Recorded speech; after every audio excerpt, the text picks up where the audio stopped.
Bears fans, YouTube, the Chicago Bears finally have a quarterback. Rookie of the year, book it. Welcome back to another episode. Super Bowl champion. Super Bowl champion, book it. Welcome back to another episode of Bears Fans Talk.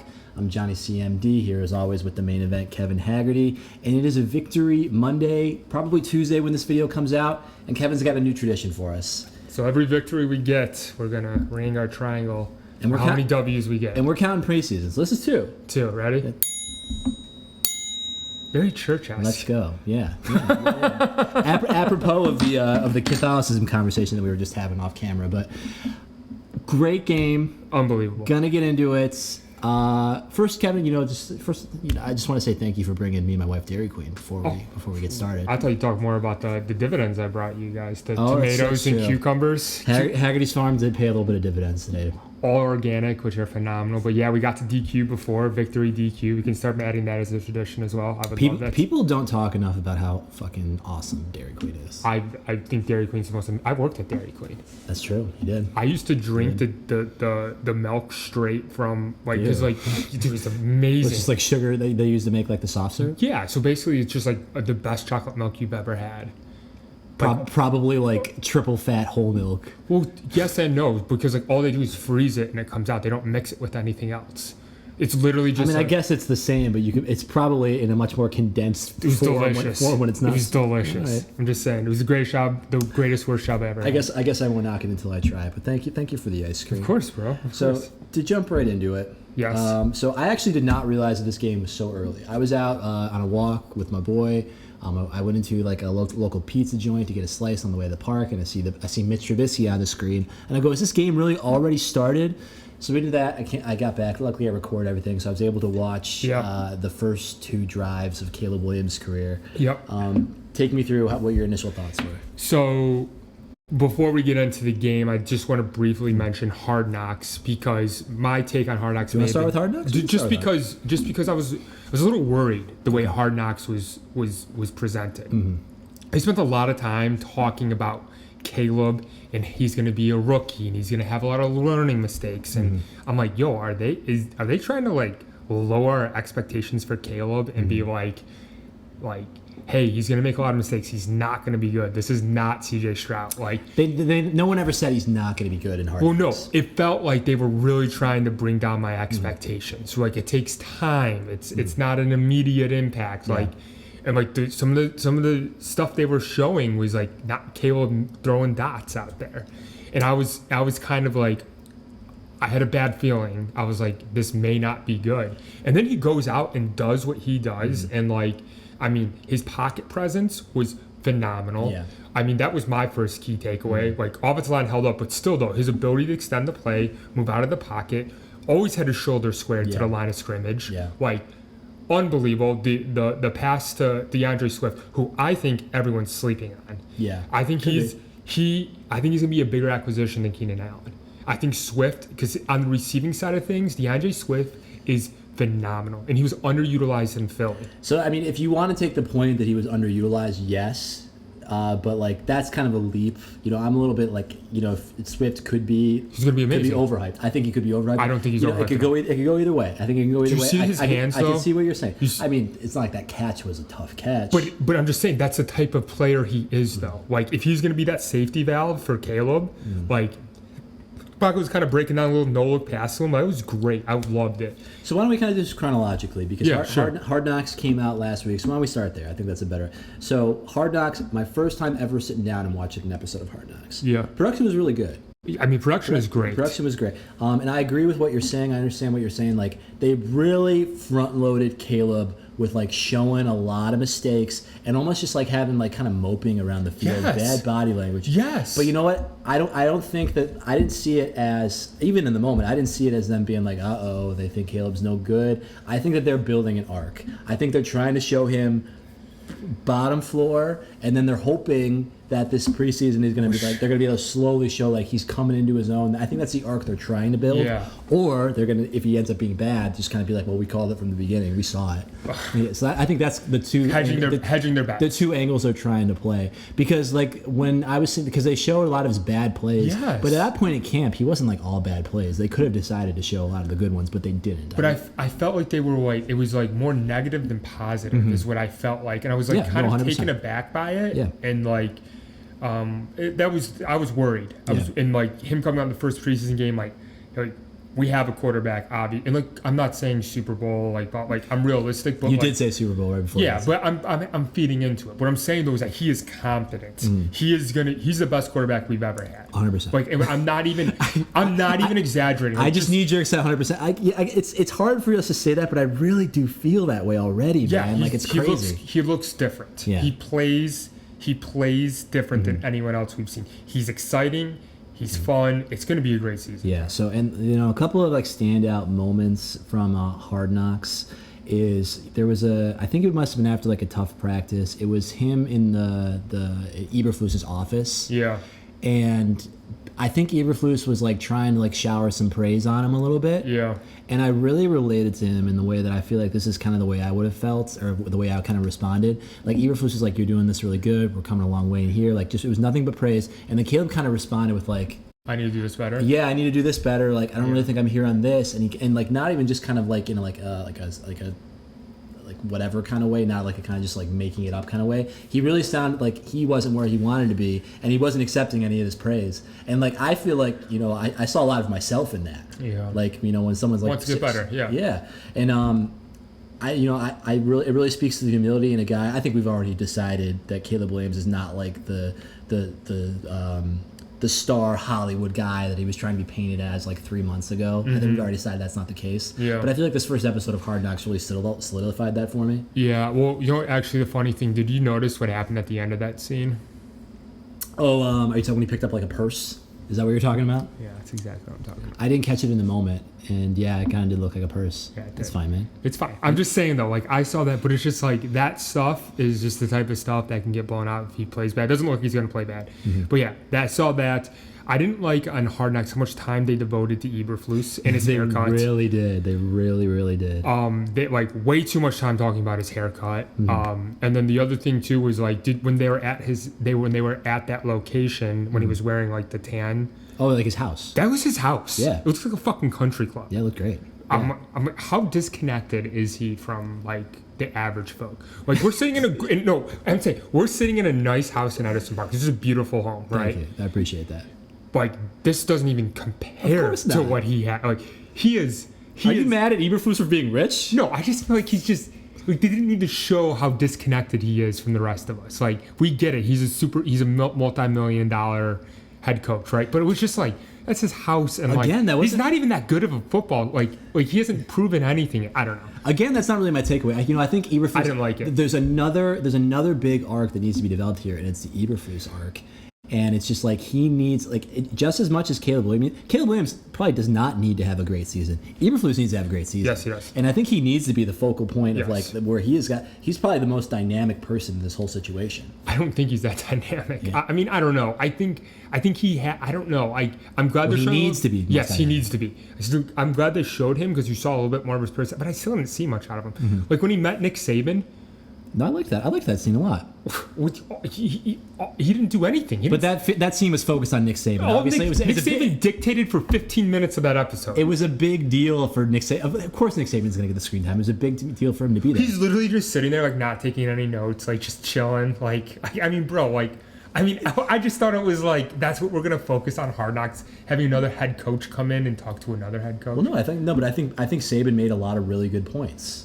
Do you remember what Saban said? Yeah, I mean, just Saban's basically like the expectations could absolutely dismantle the development of a young quarterback. Nothing we don't know already. Nothing we haven't talked about this already. But it's good. No, but it's good to have that dialogue. But do you think that I thought that was interesting? Like you never talk bad in front of him, like the quarterback in front of the rest of the team, so he gets special treatment.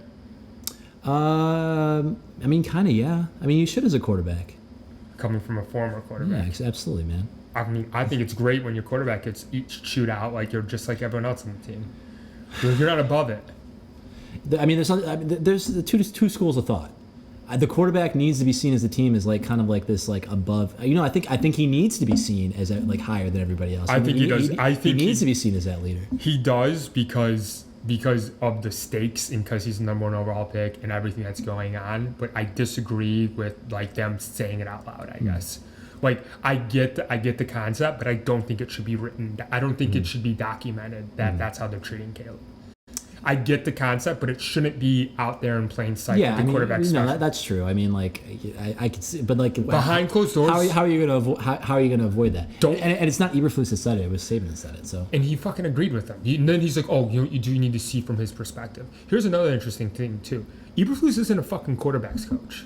He's a defensive mind. What's he doing hanging out with Caleb, telling him not to put his weight in throw? I did have that kind of sense where it's just like if I were Caleb Williams, I'd be like, dude, what you don't know what you're talking about. You're a defensive coach. What are you doing? I mean, I'm not hating. No, but you still need to have that relationship and and I mean, as long as you're not saying things that are true. And I think he did. And here's the other thing though too is that like so Eberflus's job last year, like because like the defensive coordinator situation or running back situation, he had to start calling plays. Yeah. So I feel like this year now he's got everything in place. Hopefully they made good personnel hires or whatever. And he can be the figurehead of the organization. He can be that head coach that's allowed to float around. Yeah. And now if I'm the figurehead of the organization, what am I going to spend the most of my time on? What? My new shiny number 1 overall pick quarterback. Yeah. No, I mean, because Eberflus's fate is really tied on how this season goes. And how Caleb's, really tied? And how Caleb's I don't see any other way. is. I don't see any other way it goes. If Caleb's successes will be directly correlated to the success of the Bears. Yeah, 100%. Going back to Eberflus, his wife and daughters got a lot of screen time. They did. And I was kind of like, they did. Yeah, and you know what? They know ball. I felt like I got the sense that I felt like the girls knew ball. Why? Because they said the same thing we said, that like you're not supposed to, don't show that many. You don't want to you're playing the Texans in week 2. Don't show them anything. Yeah, like I was really impressed by that insight. So my wife makes fun of me because a lot of times I like pre-commentate what the commentators say. Like I swear, like when we're watching football, I pre-commentate it, and they say literally exactly what I said. Literally, I said that. So I'm talking to my wife in the game, and I'm like, well, they're playing the Texans. They probably shouldn't show anything like that much. Literally 2 seconds later, the daughter says that, and I was like, wow, that's kind of weird. Yeah. But you know what? The daughter said it actually a week before you said it while you were watching it, so. That's not true. When I was literally watching the game. Oh, okay. We said that. Okay, fine. What do you mean? Okay, fine. Okay, but because I got editing rights and I can see. Whatever. Yeah, so, I hear you. But like they knew what they're talking about. Okay. I think that's good to see, especially if they're gonna give them screen time. They better they better have some things to say about football. So I was happy to see that. Last thing I do, not last thing, but the thing about Hard Knocks, this was actually an interesting take I heard from someone else who told me this, and he said that. George McCaskey, I wasn't that impressed with the Hard Knocks. Like, I know some other people were very impressed and they loved it a lot. George McCaskey said this? Yeah, no, the person said that George McCaskey wouldn't want it any other way than a boring episode of Hard Knocks. Like, that's how he would want it. Why do you say that? Just because, like, there's this thing going on with the Giants, how they did Hard Knocks in the offseason. They got, like, unprecedented access to the organization. Yeah, and they made him look real bad. Exactly. Yeah. So he's like, I don't want you guys to see anything. So we're going to spend 20 minutes on a haircut, 20 minutes on Saban. George McCaskey doesn't get any dictation as to what's actually on that episode. But it is funny you said it. I think it was this it's just this preseason game they had McCaskey on. I think he was on the broadcast. I missed that. And I think maybe it wasn't the actual preseason game, but he went on record as saying it's not a secret to anybody that we did not want Hard Knocks. Yeah, he didn't want Hard Knocks. But we're being professional about it. But he said it like on the air. Yeah. So I mean, and we knew that. Like I said, this is not a good thing for a team. That's why I'm saying I feel like it was a pretty vanilla episode. Like you should have seen the Jets it was literally, I called it the redeem tour for Rodgers. Yeah. It was like Redeem City for him. It was basically Rodgers doing one-on-one interviews for an hour. Yeah. Literally just being hey, like I know I do some weird stuff, but I'm here to play football. But there's nobody in the league that's like Aaron Rodgers, and like it has the level of interest surrounding him right now that Aaron Rodgers does. So that was to be expected. I will say that if I don't know if I wasn't as heavily invested in the Chicago Bears, I would have found this first episode all that interesting objectively. Yeah, that's what I'm saying. Yeah, like from a fan of the Bears, it was cool to see my team in my city. But like watching Hard Knocks year in and year out, like. It was a pretty vanilla. So it was vanilla. I don't have that perspective. So, it was vanilla. Okay. Last thing I want to say about it, and so like the Canadian Eagle. No, not that. I mean, that was fine. It was funny. It was the best part. That was funny. Yeah, I feel like a lot of people in that room didn't really recognize that song that much. Well, I'm proud to be an American. Yeah. Well, the first part I didn't get either. Yeah, like it took me until they got to the chorus. I had no idea what he was doing. Yeah. Sure. And then he hurt himself, and that sucks. Yeah. And, That's the guy who gets cut. Yeah, that probably will be the guy who gets cut. No, but the Jonathan Owen stuff.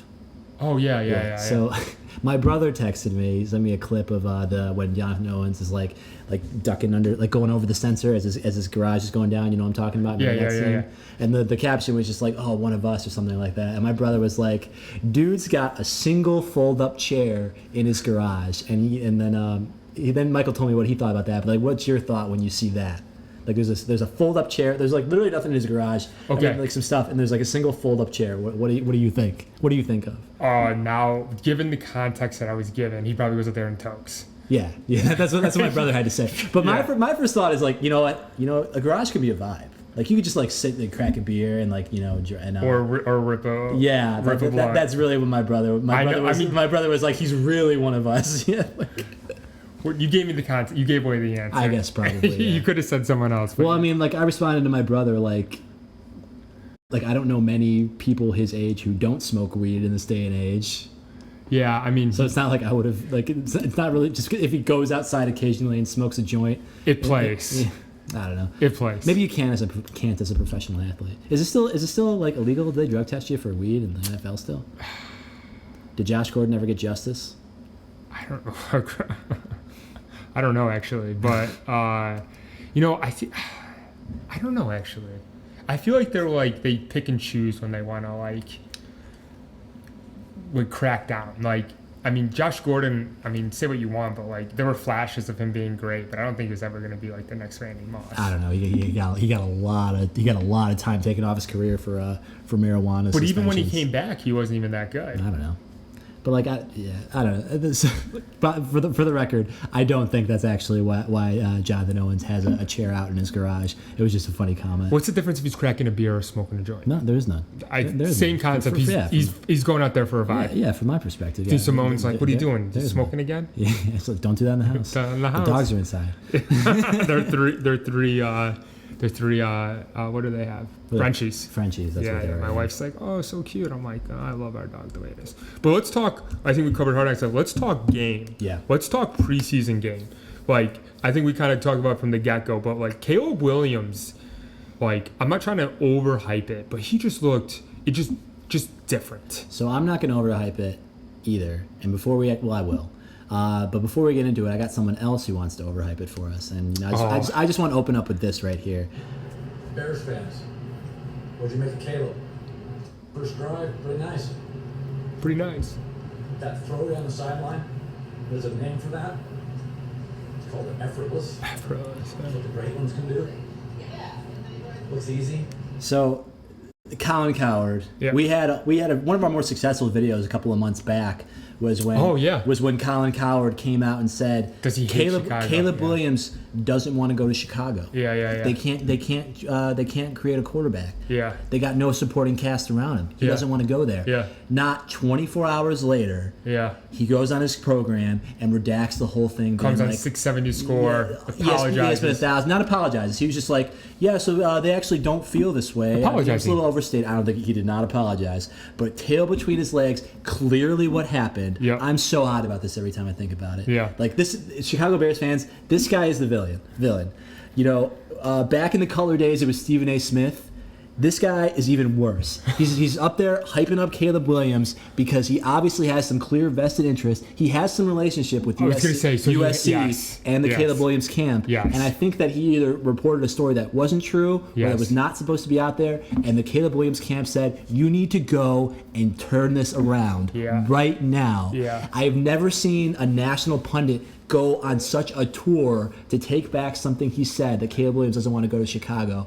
And it is crazy. So there's two schools of thought, and we talked about it on that episode too. Like, you almost feel bad for the guy because it's not like Stephen A. Smith. I forgot what show he's on. What is he on? Where he like, I don't know. So, are you saying like he's like a smaller market guy? well, no, not that. He like Colin Cowherd or whatever. It's just one guy up there. Yeah, he's just talking for hours, and that's what he said. He's just trying to fill space. I mean, yeah, he's just trying to fill space. But you can't do that. You can't use that as an excuse. But I think it was a combination of something that didn't want to get out there and like shouldn't have been shared. Like, I think it was like maybe he stretched a little bit. Probably. I think he stretched it. I think he stretched it, and he probably didn't want to get out there. And regardless, though, the fact that he's so pro it though is actually the annoying part. He should just let it lie. Like, just let it die. Leave it alone. Call it a day. The just like the absolute bashing of Chicago and the Chicago Bears, followed by this like, hey Bears fans, Caleb Williams looking pretty good, right? Yeah, you should be excited. Yeah. Like, I just don't like him. But so that first drive, I was like, I'd already heard a little bit that he had done pretty well, so I wasn't super nervous. But I was nervous. I wore my jersey. Yeah, I was pretty excited. So first drive, I can't remember what throws came on what drive now, but like I know he almost threw an interception to Roman Dudze. That was PI. That was the third. That was the third and long. It ended up being a PI. Yep. I wonder if I get the drive log. That first drive was definitely the one where he had that little flip pass to Swift, which I think a lot is being made of. Like, I mean, it's like it wasn't that big a deal. People are like, oh, it's a no-look pass. Like, oh, it's Mahomes. Like, it was a good play on probably a broken play. He also had a really nice run on 3rd and 9. Pocket broke down a little bit. Yep. But the best play by far was that dot to Cole Kmet rolling out to his right. Yeah. Like, the camera couldn't even keep up. I just remember when I was watching that on TV, like, you couldn't even see Cole Kmet catch it. Yeah. But just like, it was a zip. Like, it was off balance and it was on the money at least 25 yards down the field. Yeah, he is. Caleb's able to make throws. Like, he showed his ability to improvise, to make throws, to go through his progressions like we haven't seen. Yeah. On that throw alone, I'm just like, it's real. Like, it's there. The skill is there. Yes. We have something to work with. We have a quarterback. Yes. And maybe I'm making too much of just like a very small sample size in a preseason game, but like clearly the skill set is there. He had composure in the pocket. Composure was key. Yeah. Like Courtney Cronin, who is becoming like one of my favorite Bears analysts right now, like was on the radio talking today about like the comparison of what we saw today versus Mitch Trubisky and Justin Fields. Sure. And like she said, Mitch Trubisky was out there exhibiting all the same problems that he had when he was with the Steelers and Chicago, as his eyes are down on the rush. Yep. And Justin Fields the same way. It's like when Justin Fields is scrambling in the backfield, like I said it a bunch of times last year, you will never see Justin Fields scrambling for 5 seconds and then find somebody downfield and make a big play. It just never happened. Yep. But Caleb Williams just clearly eyes down the field the whole time and feeling, not even about dynamic. It's just like you are looking through your progressions. Well, no, dynamic, what I mean is that like you don't know if he's going to run or throw. Like, Caleb doesn't look to run. Fields was the best athlete on the field. Mm-hmm. Fields was like, hey, I'm gonna make a play with my legs, right? Caleb's dynamic enough that he doesn't need to run, but if he needs to, he can. Yeah. It was great. And like the other interesting thing that I thought about too is that like we didn't score a touchdown on either drive. No. So the first drive we ran 3 times and then kicked it. Like when we got in the red zone. Yeah, which is fine. It was strange. But you kind of like don't want to show your red zone offense. Yeah, that's true. Like, I'm not trying to like give a cop out, but like I mean, make a play, man. I kind of was hoping, and then like why even kick it? And then in the second drive, I'm okay with it though, because like the red zone is tough, man. Yeah, I mean, that's a fair point. Red zone offenses are like when you're up against and you got the out of bounds behind you, like that is a tough play. But there's certain play calls for that. But those are the reps that you at least need Caleb to see, I think. Yeah. That's what I would have liked to have seen. And then he did get some throws in the red zone on the second drive. And he missed Rome Odunze. He had the pass rush in his face.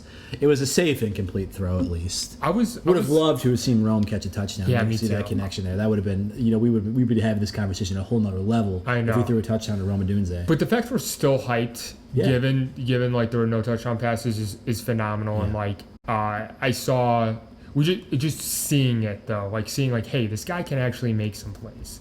I'm very excited about it, John. It's like.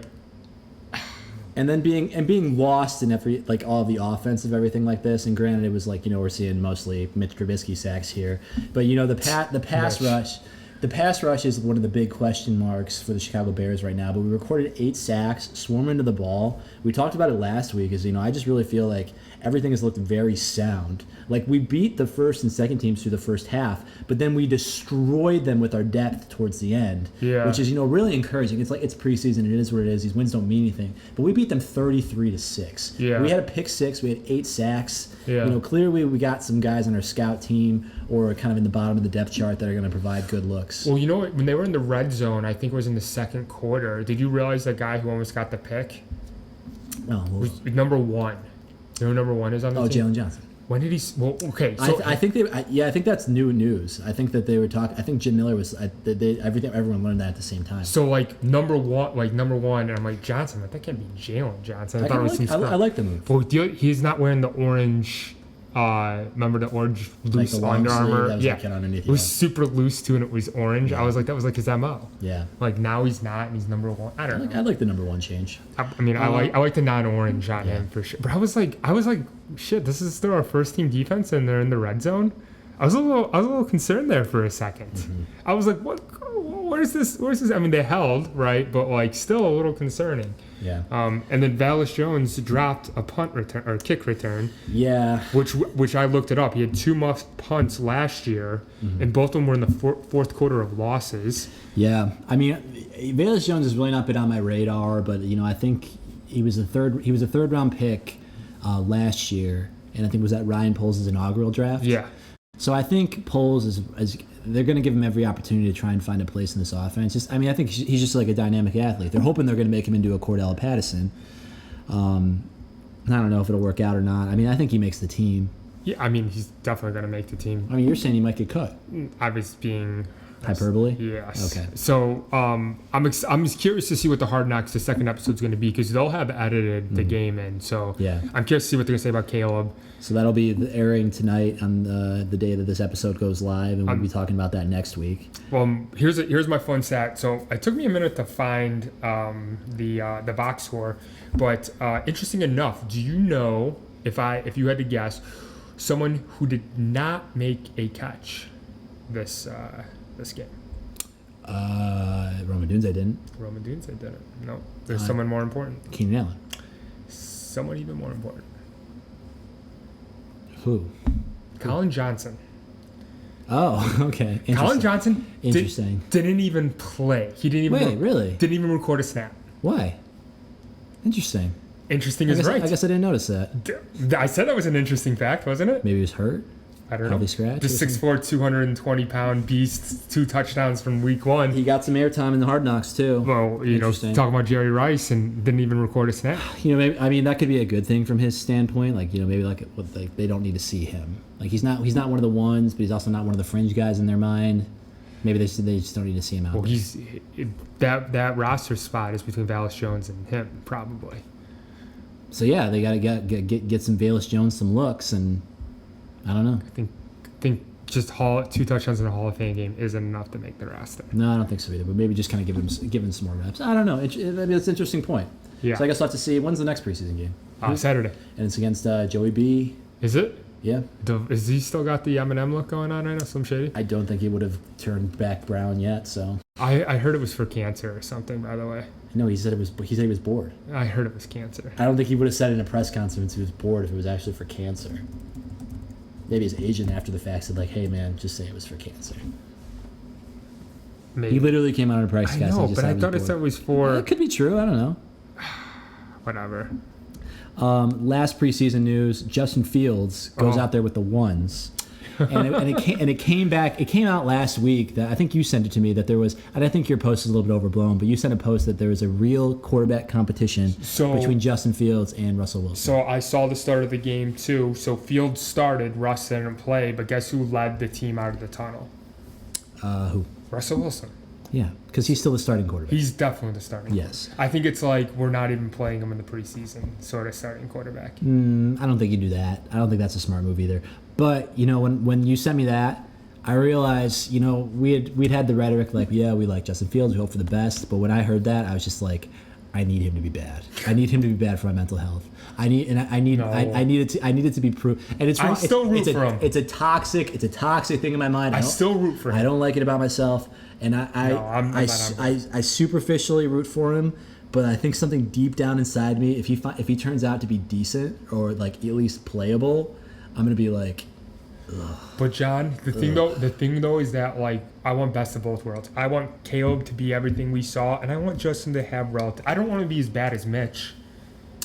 You want him to have a Mitch career? I don't. No. Mitch has had an awful career. No, he hasn't. He hasn't. He's still on a team. He's still cashing that check. I mean, he's not having like an illustrious career. He's made a Pro Bowl. He's a journeyman. Okay. He made a Pro Bowl. He was the MVP. And MVP. Yeah, MVP. Nickelodeon Valuable Player. Yeah, the MVP. Exactly. What an award. His career's been just fine. His career's been much more successful than Justin Fields. Thus far. So thus far. But I'm just saying, though, like, I hope the best for Justin Fields, but his first preseason game did not look good. No, it did not. His stats, do you have his stats up for that? I don't have his stats. I did see the 2 fumbles, which, fumble snaps, not necessarily on the quarterback. Yeah, I know. It was kind of misleading from that standpoint. But Tomlin seems to blame it on him. Tomlin's quote: 3 drives, 3 punts, 5 for 6 passing, 67 pass yards, 2 rushing yards, and 2 fumbles. I mean, the 5 for 6 and the 60. I mean, those numbers. I mean, it's not pedestrian. Yeah, it's pedestrian, but it's not horrible. If he was like 2 for 7, 2 fumbles, and 36 yards. Did you see who's the backup? The guy from Hooker. Who? For the Pats. I don't know. Oh wait, the guy who's like they're thinking is going to overtake the job. Yeah, like some third screen. Yeah, it is. His name's Hooker. Hooker. Yeah. Hooker. He's the guy who's got like the monster arm. Yeah. Hooker, Patriots. Hendon Hooker. Okay, you're right. Yeah. What about him? What were you gonna say about him? An unbelievable first game out of him. Just like electric. Like, I don't know. I just thought it was electric. I don't know anything about Hooker. I heard some people talking about him on the radio where apparently he's just a guy that just like he must they think he must have like an amazing practice. Yeah, I heard because he's never gone out there and put it together. And I guess the last thing to kind of talk about is probably the most iconic sports picture of the last 10 years right here. Yeah. And Steph Curry is going into the autumn of his career, like, probably in the best way possible. Yeah. This USA win over France. Unbelievable, electric. Yeah. Just like, I watched the Serbia game. I was actually at work in the office. And I'm surprised how tight these last 2 games were. Well, I'll get to that in a second. But I was at work. We moved from like a closed, so like I don't have an office anymore. I sit like out in the open. I stream the game straight up. I'm like, I didn't even care. I'm like, I'm watching the Serbia game. It's awesome. Yeah. But it was the Serbia game. They were down actually. Yeah. Dude, they had to fight back. Dude, it was awesome. Middle of the day, like 2:00. This game at least was on Sunday after the Bears game. So I actually switched out. I didn't miss the fourth quarter and watch this. Amazing. So here's the thing: the United States. Like, I'm very worried for the next Olympics. You think we're on the downtrend in terms of the basketball dominance? He's going to be the best player in the league in 4 years. Our core team, our best players are like the starting 5 at the end, right? Are LeBron, who's retiring any day, Curry, who's retiring any day, KD, who's retiring any day. Okay, Booker, and then I think Embiid was out there. Yeah. And Embiid can go play for, I think, France, too, if he wanted to, I think. Yeah, I think he got booed every time he touched the ball. Yeah, exactly. So if he decides to go to France, we're screwed. But, like... I don't think he would at this point. But it's going to be different, though. I'm talking about going forward. Like, the level of competition is totally different. I also saw a stat that was, like, the number of NBA players when Jordan played in, like, 96. Yeah, it was, like, single digits. Like, 3. Versus, like, 40-something now. Yeah, which, whatever. But, like... The playing field is becoming much more level, and that's a function of the NBA going international. Yeah. Like, they wanted this. Yeah. NBA is much more of an international league than the NFL is. It's Yeah. very interesting. But the coolest thing about this, John, in my opinion, was like, even like some close friends of mine too were like, I fucking hate LeBron James. Literally, like I don't want him to get like some really mean things. Yeah. And like no matter what you think about LeBron James, this man right here, you can't hate Steph. No. You can't hate Steph. You know, I think Steph functioned as like being not quite the face that LeBron was, and didn't have to shoulder as much of the criticism. But it was insane though because LeBron still got the MVP award for the Olympics. And I'm like, I think didn't LeBron kind of will them through Serbia? no. You don't? Was it mostly Curry? Steph had 12 3-pointers, Okay. man. All right. Dude, Steph Curry was like on like I know he turned on later towards the end, but he was taking shots. It was like insane. They were like double teaming him. Yeah. He'd like dribble out and then pop it. Yeah. And you're like, that shouldn't go in. Yeah, and it goes in. That last night one where yeah. I mean, it was absolutely enormous. So yeah, that's huge. It was awesome. It was so much fun. And The Olympics have officially come to a close, right? yeah, it was sad. Yeah. I made a joke to my wife. I was like, what do you want to watch tonight? What you want to watch gymnastics? We watched it every night. It's fun, dude. I just didn't have it in my routine to be watching every night. Tara watched a lot more than I did. It was great. I wish I kind of got into it a little bit more. I'll be a little bit sad now that it's gone too. It's gonna be in LA though, so like maybe In 4 years, yeah. Dude, I saw some of the prices to go to the games.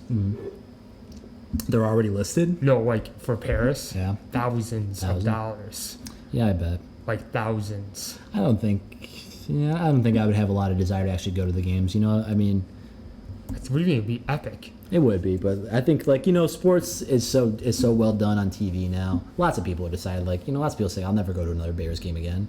I've heard that. Too. Yeah, it's out there. But yeah, I want to see if I can find his stats for the Serbia. Dude, he was on fire, dude. It was amazing.